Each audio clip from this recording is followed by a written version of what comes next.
I'll watch some TV. It'll help me to relax.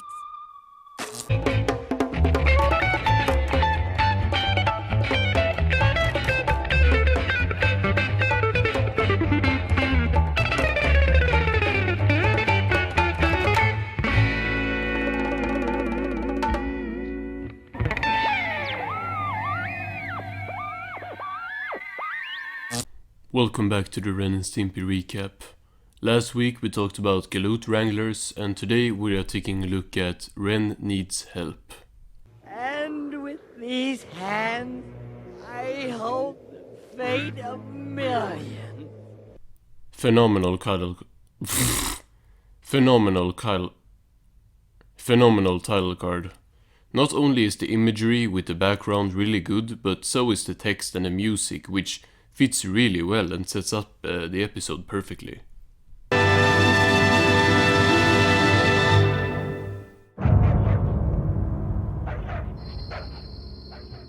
Once again, a new home. This just feels like the original trailer with extra steps. Ren is inside talking to his chair, which is made out of a moose. And you watch over my friends. My collection. He has a collection of glass coffee tables for some reason. I can't really make out the last name on the Raymond one, but I was thinking maybe it's a Raymond Spum reference, I'm not sure.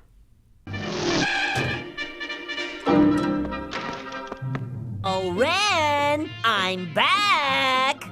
So for once, Stimpy seems to be the one with the job. That's a whole topic for a video as well, as much as with the houses. They are both very inconsistent. Where are you?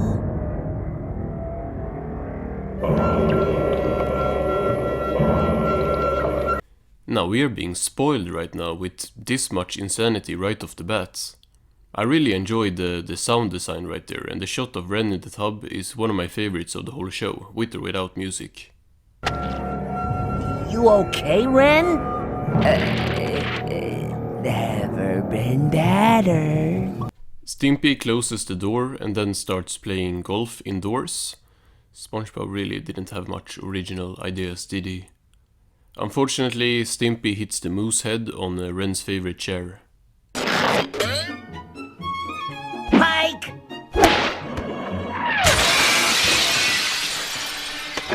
Yeah, that's not good. Ren opens the bathroom door and is actually looking good again before he notices what Stimpy has done. Big Sven Hoek vibes here. Now, don't kill me, Ren. It was an accident. I'll fix it, Ren. I promise! Ren starts looking really crazy. It's no secret, I think, that this was one of my most anticipated episodes of the season, and with Ren's next line, it's just exemplified why I was looking forward to this one. Excuse me. I have to go end it all. Huh? That's crazy. Ren walks into the kitchen and Stimpy follows him, being justifiably upset. He says that something is wrong and that Ren needs help. Don't you even bother! You've had this coming for 4 years! Ren turns on the Instincurator and gets ready to put his head into it, which is just insane. He starts talking about the father of pitchforks and stuff. He is really losing it. I'm coming home!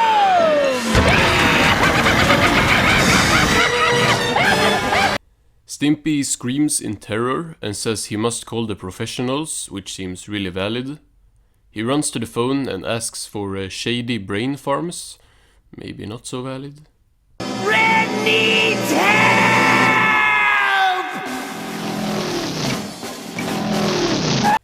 These guys, I think they're called orderlies, run inside and starts tranquilizing the chair and then runs outside.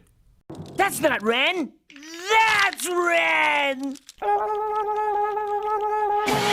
Come here, you! Nah, this episode is insane. They drive away and Stimpy is noticeably happy about all of this. He tells Ren to have fun and then we cut away to shady brain farms. Wow. My new home. It's not like the craziest thing ever, but I do really like Billy West's voice acting here. To me, he is really hitting those tones that just feels like Ren. Finally, my kind of people. I can have fun here. Now that's a lot of returning characters. I'm mostly excited about the Yak from the Royal Canadian Kilted Yaksman, since that one is just so fitting here. He had the Ren-style freakout in that episode and seems to still be suffering from it. Hey, where's this stupid doctor? They are about to have group therapy with Dr. Slough, who climbs up this tree very slowly. Who wanna bet that he's about to have the most German accents? Ahem. Let's get started, shall we? Even worse. Dr. Slough begins with the fire chief and says that the fire chief had a problem with the food last week. And then the fire chief says that the food is fake, made out of horse hooves and tire chains. The president's fake too. They put him in a fake suit. And he makes speeches. Dr. Slough stops him right before he can go into a President Moon conspiracy. We see that he is taking the note writing very seriously, as it's now Muddy Mudskipper's turn. What problem? Why don't you ask about his problem? Oh, no you don't.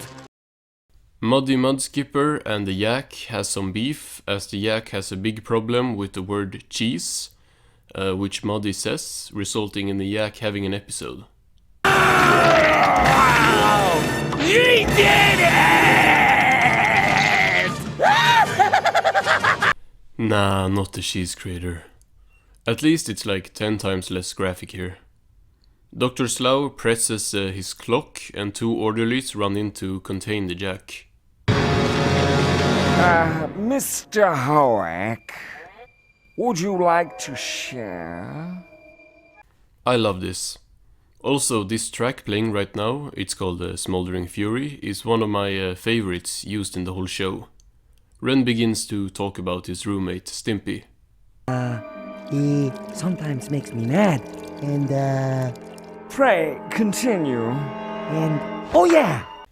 Ren reveals he sometimes smacks Stimpy, which results in the whole room looking at him like this. They all move away from Ren, as even Dr. Slough is scared now and tells him he may go to bed. Bye-bye now. See you next week. Don't come back. They all start talking about Ren behind his back as we cut to the sleeping room, where Ren is lying awake below the fire chief, writing a letter to Stimpy. Ren is doing that, not the fire chief. It would be nice if you could come and visit me sometime. He finishes the letter with "Wish you could read, Ren," which is fantastic. A month goes by and it's now February and they are in the cafeteria. I'll have a T-bone steak and fries, filet mignon, and a pickle. Ren gets creamed corn instead, and we cut to the visiting room where Stimpy is with the baby. I know this is a parody of the usual like prison couple thing, but that's still crazy, a baby. Oh, isn't he cute? It's now April, and Ren is back in the cafeteria, getting the same creamed corn and starting to freak out about it. This upcoming scene is another video that's always recommended to me. And more creamed corn! I can't eat this slop! Was that deep-voiced Ren right now? Ren tells Muddy that there is only one thing he hates more than creamed corn, with the fire chief guessing cheese, which triggers the yak.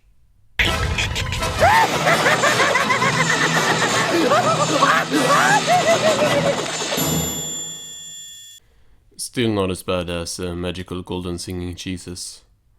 Ren tells everyone that they are not crazy, just stupid, and it says that the yak is just a pawn on a chessboard.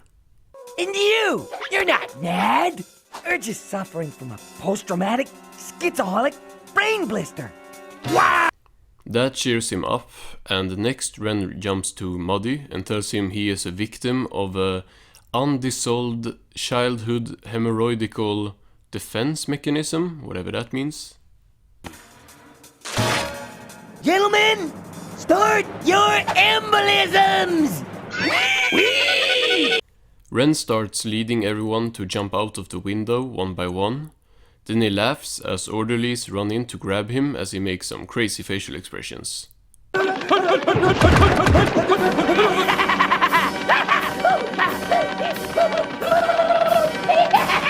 Ren is now in the brain room, seeming to have been lobotomized. He gets dressed up and is now the president doing a national address, which is a callback to what the fire chief was waffling about earlier. My fellow Americans, the bombing begins in 5 minutes. Nah, that's a crazy ending.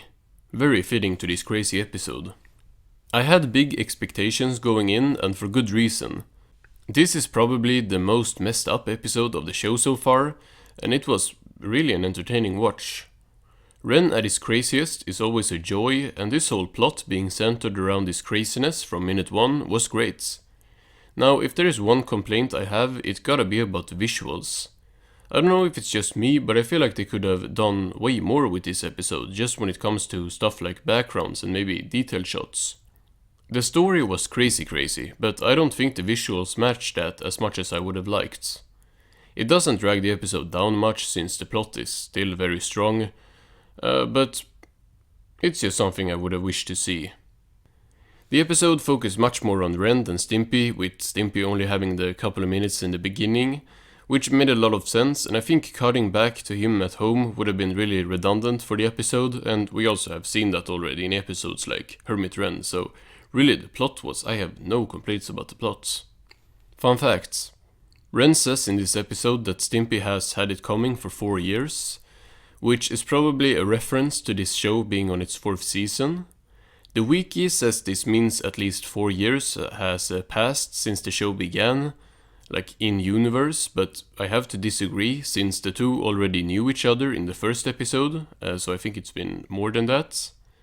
Add to this the fact that I think the show isn't linear, so I don't think Big House Blues is even the first episode timeline-wise. Well, obviously since we got stuff like Out West, but I don't think all the episodes are like in the canonical timeline already. All in all, a good episode. Join me next week where we are taking a look at Superstitious Stimpy. Goodbye, folks.